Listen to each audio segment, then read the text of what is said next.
Oh, hi everyone. This is Sherman, and today I thought of studying the forecast that we've made and see what we can learn from it.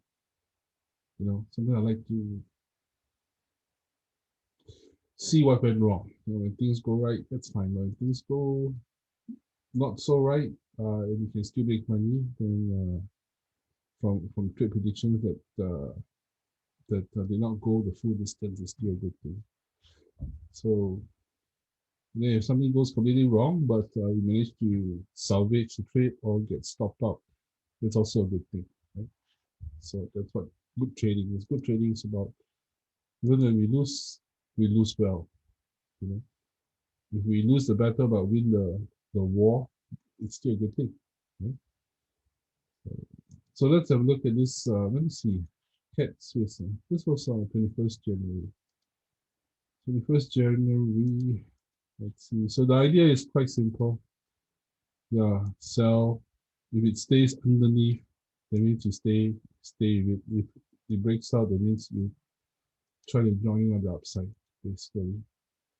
So you try to stay underneath. If it pops up anything here and then here, it just breaks like no small sideways. This kind of sideways structure. You see this small sideways. So you see something like that, yeah, you can take and go. And also because this is actually originally the uptrend, so it's a 1 hour time frame. But bear in mind that before I actually look at 1 hour time frame, I always look at the uh, on the bigger picture as well, the 4 hour.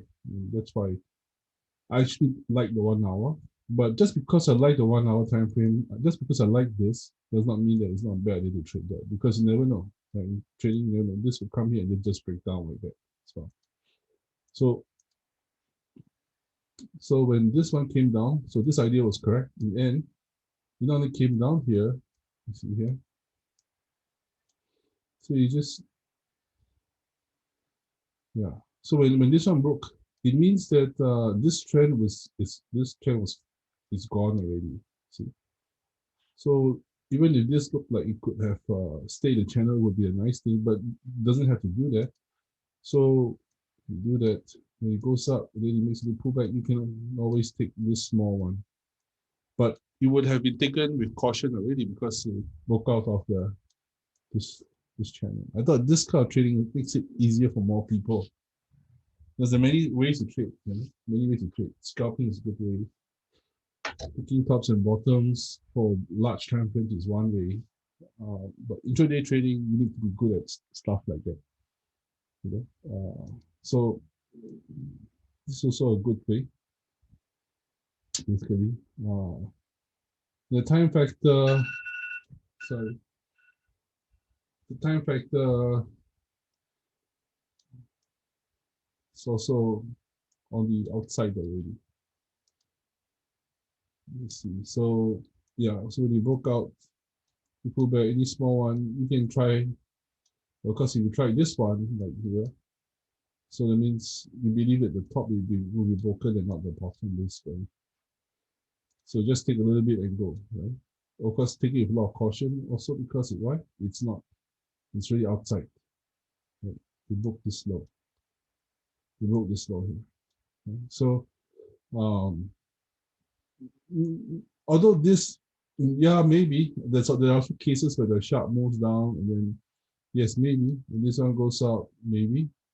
But then you have to try to enter somewhere here on this side. Right?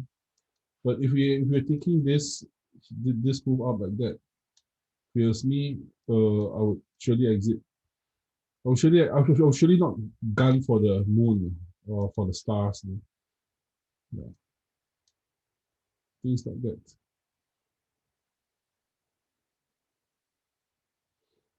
Yeah. Mm, but in any case, if you're actually trading, once a person gets this move down, they may not want to trade there anymore. Also, so trading this is best if price action was still within here. Once you really make this money, I want it may not be so necessary to trade that. In other words, not to force a trade. Sometimes, trading here is a good idea, but trading upside on this side is not such a good idea. But what I'm trying to say is you're trying to force a trade from here after the book. Let's say we're still going to take a buy, then then I would say something like this here, and then here, you don't want it to go below there, and just taking it off somewhere here. It means an aggressive entry will be required actually, and it'll be very tricky as well because it's going to be a lot like gold, a lot like gold where this will go up it could go a little bit, then after it could dive as well. So this is quite tricky, but this one after it does this and it does that, this is actually a good buy because um, generally price will try to come back here to the top and break this previous high. You will generally try to do that actually. You see it go. That's what it normally do because move price in currency, you can expect price to move in a certain way to take out stops. And take out stops meaning that's where the orders are. That's where people are trapped and stuff like that. So if you ask me, I think this here, I think if this one comes down slow, this is actually a good buy because there are going to be orders right here. So any buys here, if you can find a recent entry, this is a good place to buy low and then sell high. So you buy low and sell high. So trying to understand um, where people are trapped, basically, and then trying to find a good entry. If you can see that, then means this is going to be a good buy. That means cat Swiss next week, I'll probably look for a pullback here, not to buy it up. I'll be looking at some other indicators as well. All right. So in time packet trading, you want something to take note. Something to take. If this takes a long time, it's generally a good thing. Okay. So yeah, so the downside was right. Now this one also is interesting. It's so strong. Why do I still take a sell? Well, because in this channel, the idea is that it's because it hit the top actually, basically.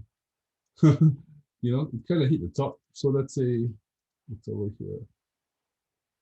Like here, you see, hit the top, it struggled. You can just see it struggling like this, you see. And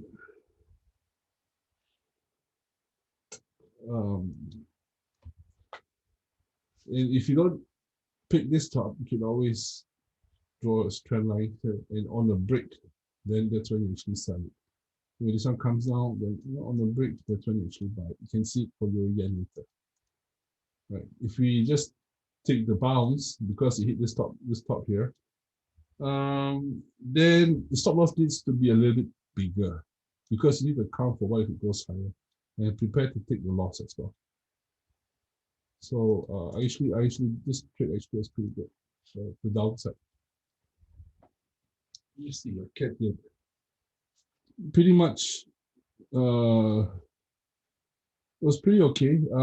This one was strong. This one crawled, and this one crawled. So usually when there are strong moves like this, they often get, that's what usually happens. That's what usually happens. So a strong move out came down like this, went up here, real slow as well. And that's why this move is actually a good move. Now, of course, you're looking for that strength again. Why? Because of the trend line. So basically, you see, it comes down, back to trend line, goes up, breaks the top. That means the trade has been finished down and up. From here, it might go, and that's why when you draw lines, it's very important to not draw it a little bit too like that, right?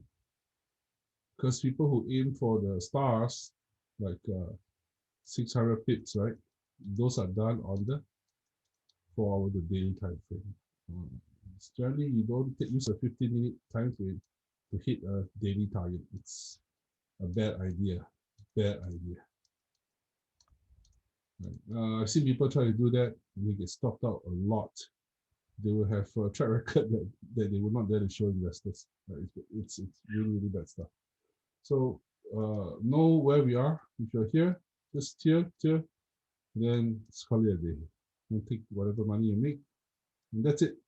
Don't you just mislead a lot of people. I've seen that, right? So this move here came down, came up, finished. After that, I was not even looking at that section. I didn't. I was not looking at this. If I see now that I see this, the trend line would be probably like this. This one made a slow crawl. Trend box is easy, so no more doubt. If I had seen this, I'll be looking for the sell, like this side, on this low. But I can see I also have this lines here, so I'm very cautious about this area as well. It means you gotta know how much you want to take, basically. You know, on this break, how much of this do we want to take because that's gonna come. Let's just see what happens. Yeah.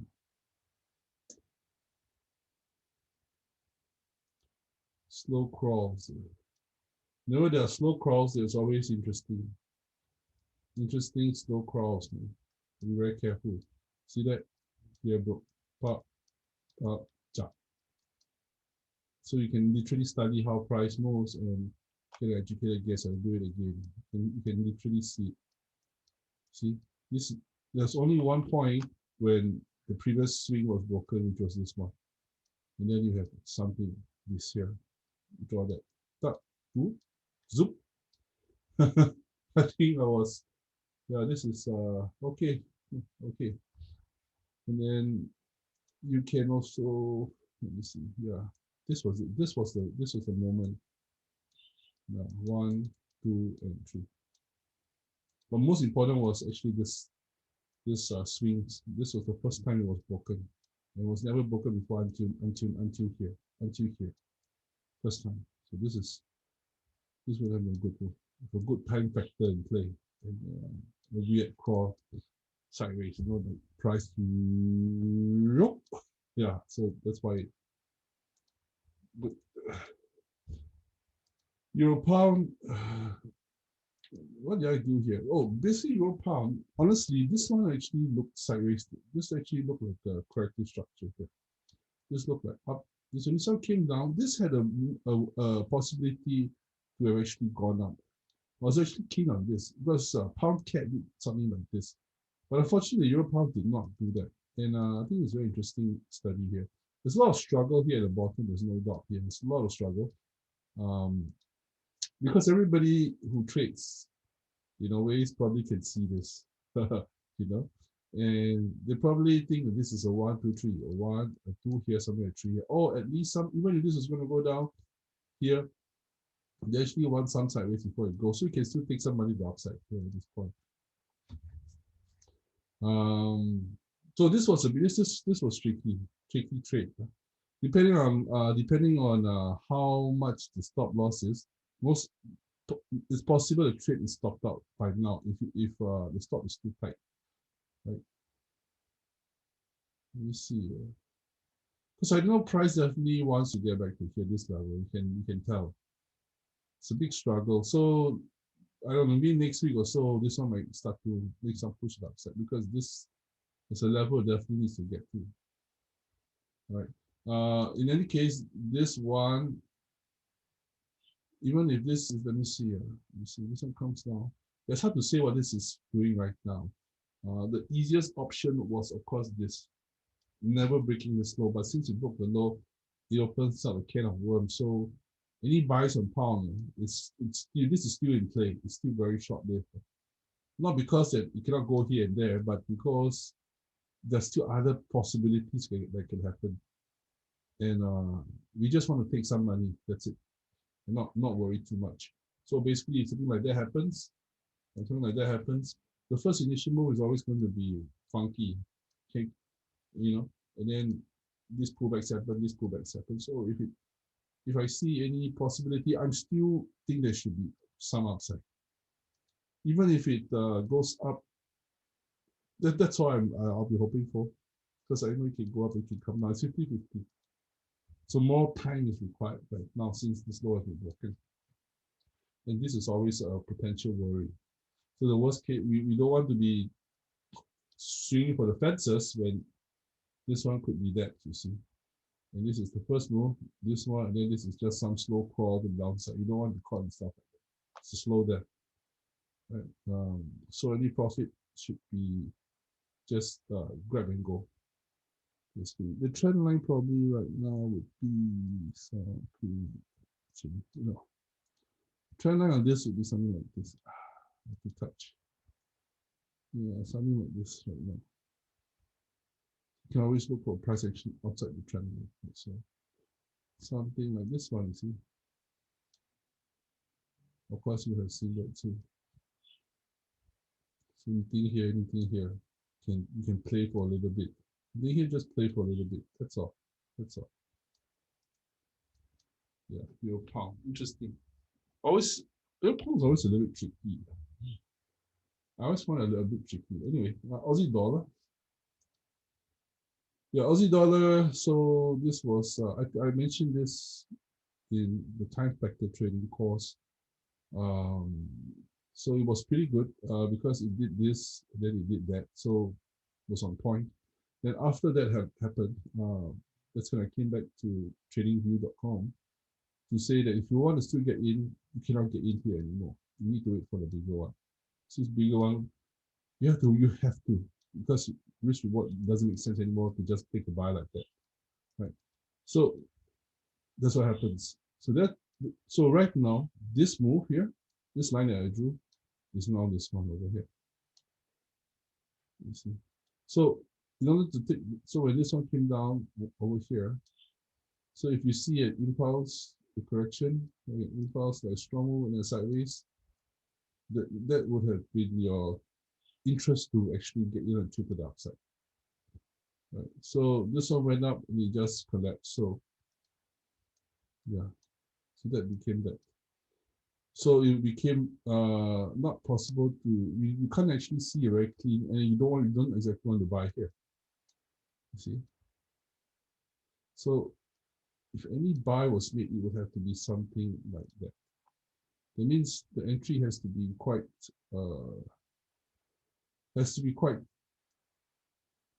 tight, basically. Something like this over here, where it just breaks out, and then you just take some and go, basically. Or basically how much you risk. 1:1, you have to actually take some. I would always recommend taking some, especially for swing trading, right? Always take some. So when you take the buy, so let's say you take the buy anywhere on this break or this trend line, 1:1, you have to take some. Then must move to break even immediately, because while this could be that, it could be that, but you see, you never really know in swing trading. So risk management is very important. Always take some off. Always take some off. By any case, the buy was correct only after a major pullback like this. So yeah, so when this one came down and then you saw a break on this, yes, because you have that. You see. So on break, you can, from here you can go and take some. But once it's up here, you cannot buy anymore. You gotta wait for a bigger one before you can even consider. Because when price pulls back here or pulls back here, at this place, the only correct thing to do is to buy, right? So let's do that again. So when price is up here, buy is wrong, right? When price pulls back to this area, the buy is correct. Because when price comes back down here, and then we try to sell from here to there, well, that is the wrong move, right? You can clearly see if price is here, and you try to sell to get there, it's wrong. Because, well, depending on what the person does, it could be $1,000 in drawdown, negative $1,000, negative whatever, $200, then negative. Because at this point, when he tries to sell, it goes up. And from here, maybe he tries to buy, and guess what? It goes down. So he will lose money selling, you lose money buying, because he bought here, he lost money. He sells here, he lost money. And now he doesn't really know, the trader wouldn't know what to do. Basically, so let's see that again. So over here, the buy here is wrong. When price comes back down here, the sell here is wrong. It's wrong. So buy here wrong, sell here is wrong. When price comes here, the buy is also wrong. So can you imagine losing money here, losing money here, losing money here? Because when price was here, what do you do? It went down. When you sell here, what do you do? It goes up. When you buy here, what do you do? It comes down. So let's see that again. So over here, I said this see this line, that means this is going to come down. It's going to, you can see that's exactly what happened. So from here, at some point, this line here is supposed to be here. So what do? Yes, it's not supposed to buy. It's supposed to be coming down. When it's here, do we sell this point? No, it's supposed to buy. It's supposed to go up. And why do we do that? Because you see this box over here, this push up. And that means at this levels, the buy is the correct move. At this levels, we should see whether it continues to go. So there's two major checkpoints. One is this one is a sell.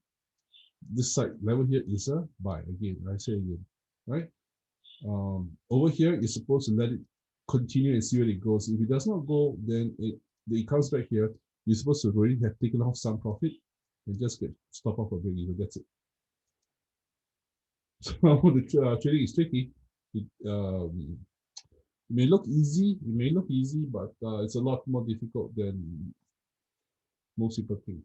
Yeah, and it's only after jumping in there the most will realize it's not so easy. You need about a substantial number of years before you can become a professional trader to manage funds, I think.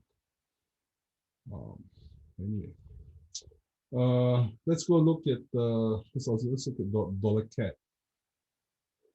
So dollar CAD, basically, it's just try to take the bounce. It's quite. See, I drew all these channels here. Right? So these channels here, just nice easy channels. You come here, just bounce because it just so happens that dollar CAD right now has got a bouncy. It's just bouncy. It's just bouncy like this. Right? You just bounce. You just come here. You just bounce up. Here, you just bounce up. From here, touch here, it bounce up. Here, it bounce a little bit. Here, even before it goes there, it bounce up a little bit. See? So you come here, the bottom, you just buy, just bounce, and then just put your stop loss a little bit wider. Maybe 1:1 or something. That's it. So just bounce. Of course, again, very simple. Take out 1:1. Then see where the rest go. That's it. Easy. You can make $1 million, my friend. No, but seriously, if you're good at this, you should. It's 500 to 1K a day. It's not out of the question. You can do it. This is a Euro yen. Euro yen basically just this easy. Again, it was the same as which one? Cat chief. See, same. Same. So you don't buy until it breaks. You don't buy until it breaks, right? So this is, but don't forget this is a daily. So be aware of the time. Time factor is important, right? Be aware. So yeah, that's it. So the daily you see it start to come out here anywhere around here is actually a good time to start to look for the buys, basically. See, this trend line would have looked a lot more like this, I would say. Yeah. So here's to come back. Actually, it was, yeah, that's where I came back to. Can I expect that to happen? Actually, it could even come lower. Yeah, could even come lower. Yeah, this is actually, this starts to crawl and does something like that.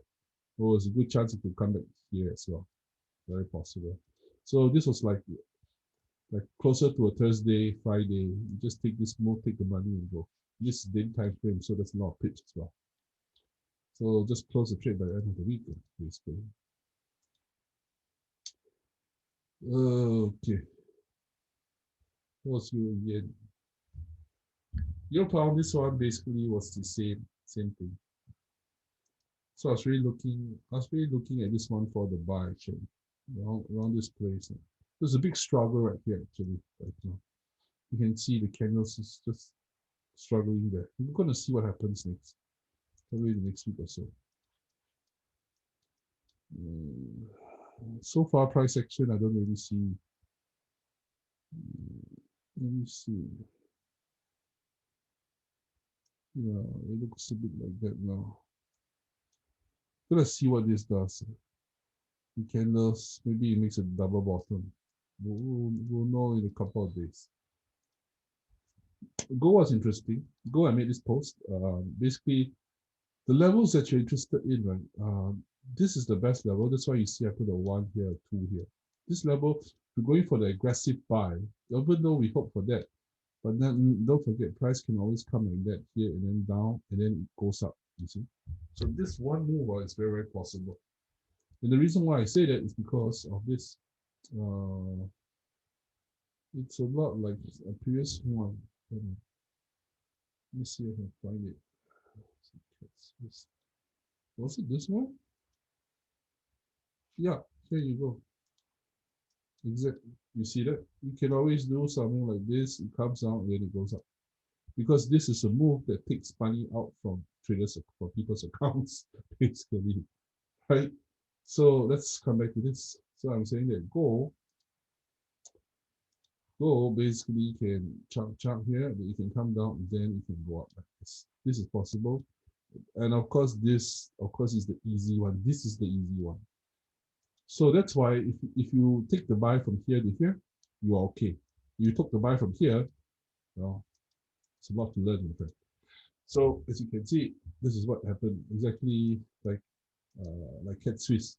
So price, if you got it from here, like I just you know, then here to here, you're okay. Why? Because yeah, you reach 1:1, you have to take some off.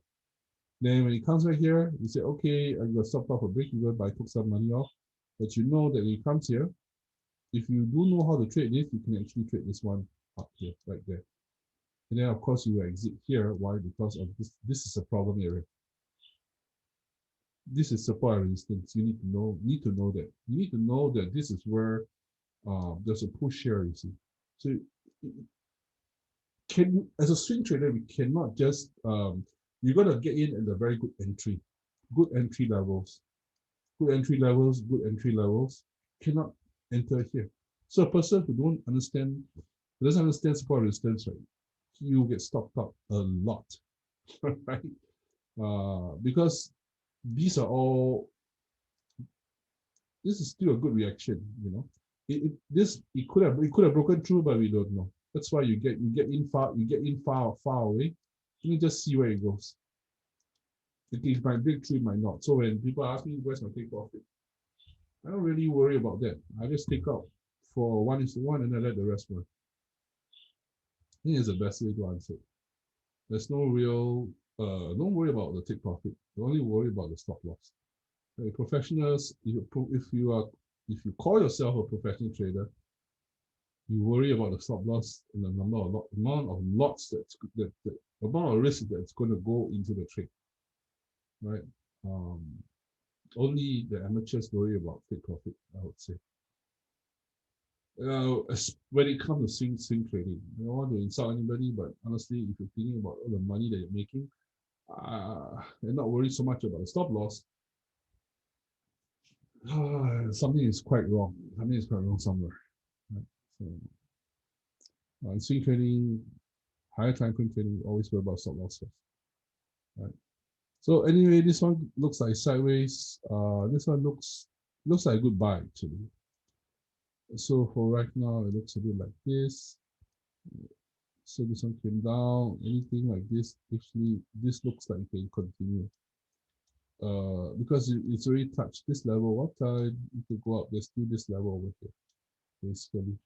So try to get in a good position and see where it goes. See where it goes. Yeah. So basically, price did not get there this way, but it can get there this way. You know, this one can continue to go then this is the one that gets there. So although this idea did not get there, does not mean that price don't want to get there. It will get there. It will try to get to this number 3 that I just wrote. Somehow or another, it will try to get there. But as a trader, we don't want to just buy here and then just hope that this is the price that gets up there. And then after that, when it doesn't go, it becomes hope trading. So you just hope that you just spin around, you just hope that you get there. Yeah, no, that's not right. Right. So we know that this is what we want, but we understand the time factor. We understand the time factor, right? Time factor is very important. And then, okay, now I'm kind of interested. Let's see if I get something. Maybe I can walk like this. So this is this move down, then 2 drop back. Then this 3 finally it gets there. So as the market moves, we move.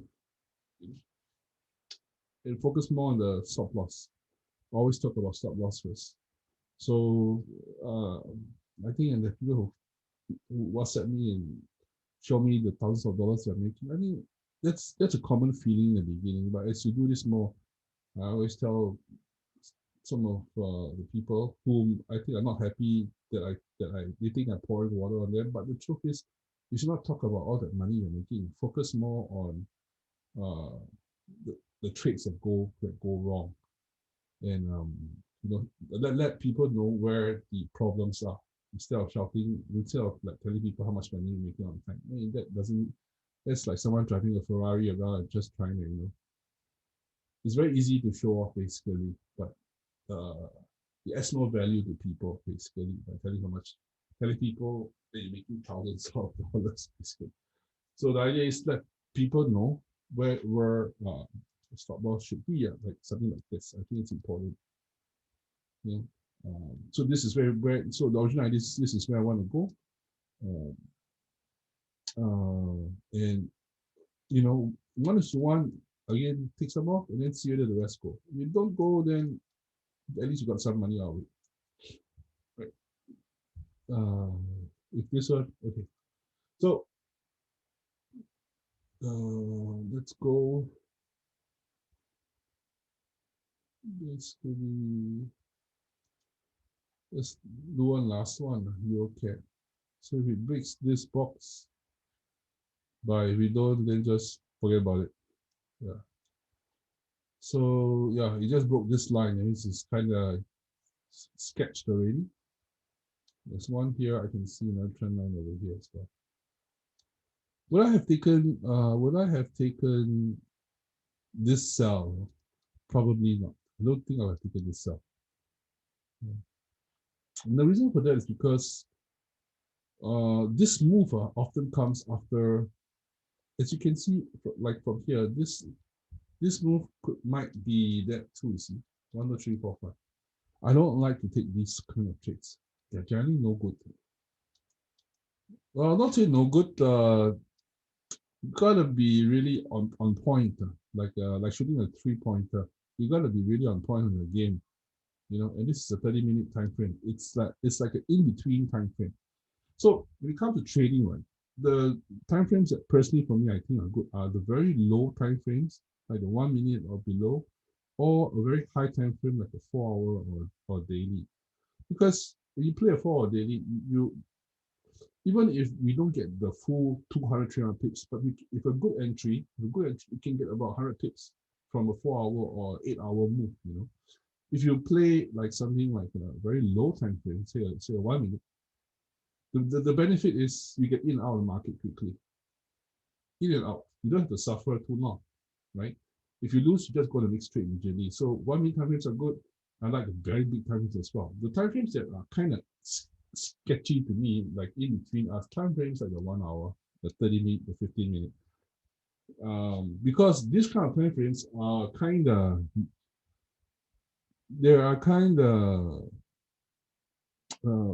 how to say, if you're kind of wrong, you're gonna be suffering. You're gonna be suffering a trade for some time, and then you gotta wait for a couple of hours for the next trade to come. You see, so That means one has to be stuck at the computer for quite long, basically. I trade mainly the 4 hour and the red time frame. So when I take a trade, it's basically I take a trade and then I just walk away. I don't have to look at it anymore. But and then when you trade on the very low time frames, we have to be there, focused and on point for the next 1 to 2 hours. When you're trading the 1 hour and or 30-minute time frame, it's you really have to be here. You have to. Can you imagine being here, trying to trade this one, this one?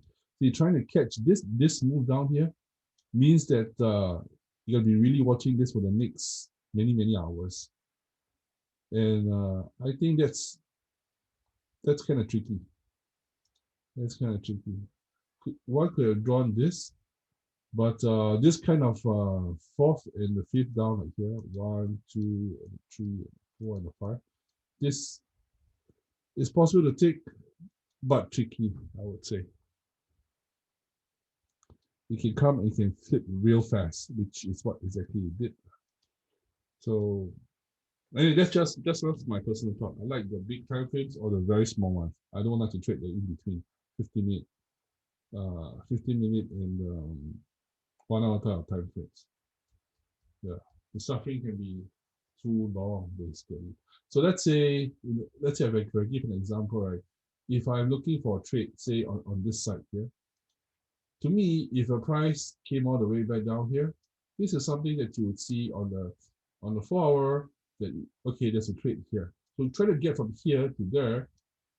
It's a good thing, but if you can't get from here to there, you get somewhere here. That's also good enough. And what if this one drops? Well, at least you got that. So that's what I'm trying to say. That I like the larger time frames. With a good entry, you get at least something. Uh, I don't know. That doesn't make sense. And if I'm going to trade like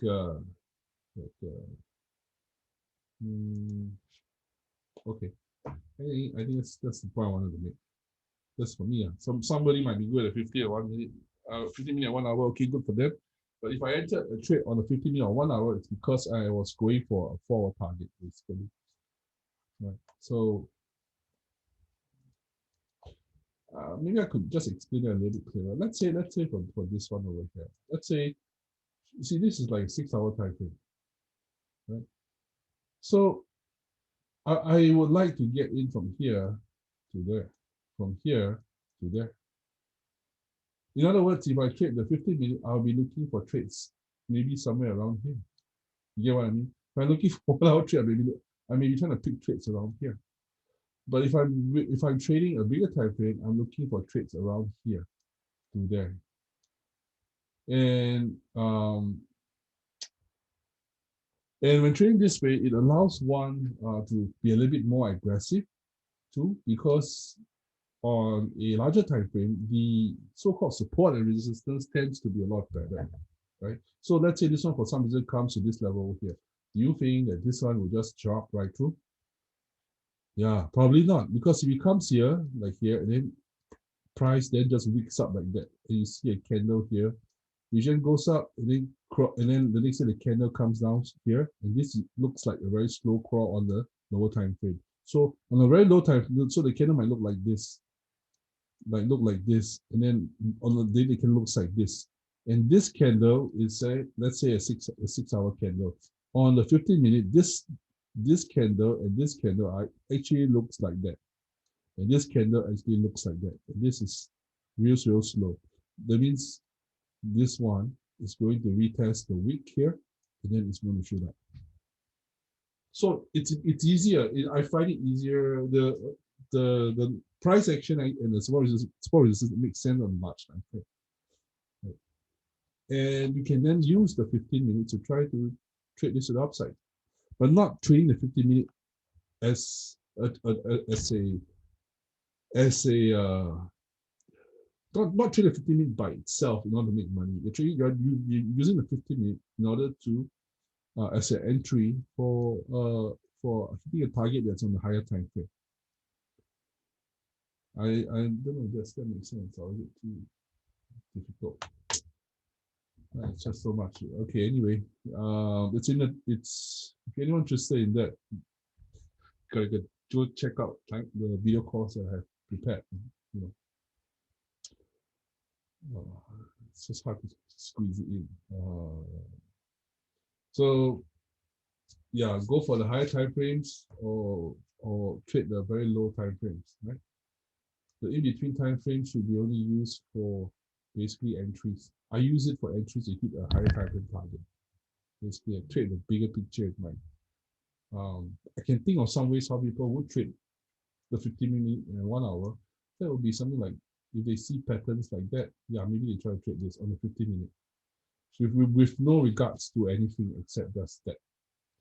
But I don't really, I don't think that is the best way. I think it's best to trade this with a bigger target in mind, so that overall profitability will be much better. So this might be something seen on the 15-minute. Actually, you got a bigger target in mind. You know, if that makes sense. Okay. What else? Just looking at some of them. So this was these are the main charts I did for the last couple of weeks, and I hope it's useful. January 21st. Yeah. So now it's January 30th. That's all right. So I'll just end up now. Thanks for watching. I hope it's useful. Um, maybe I don't know if it's useful. Maybe I'll do more of these recaps, recap ideas, and maybe talk a little bit about the trading itself. All right. Bye bye.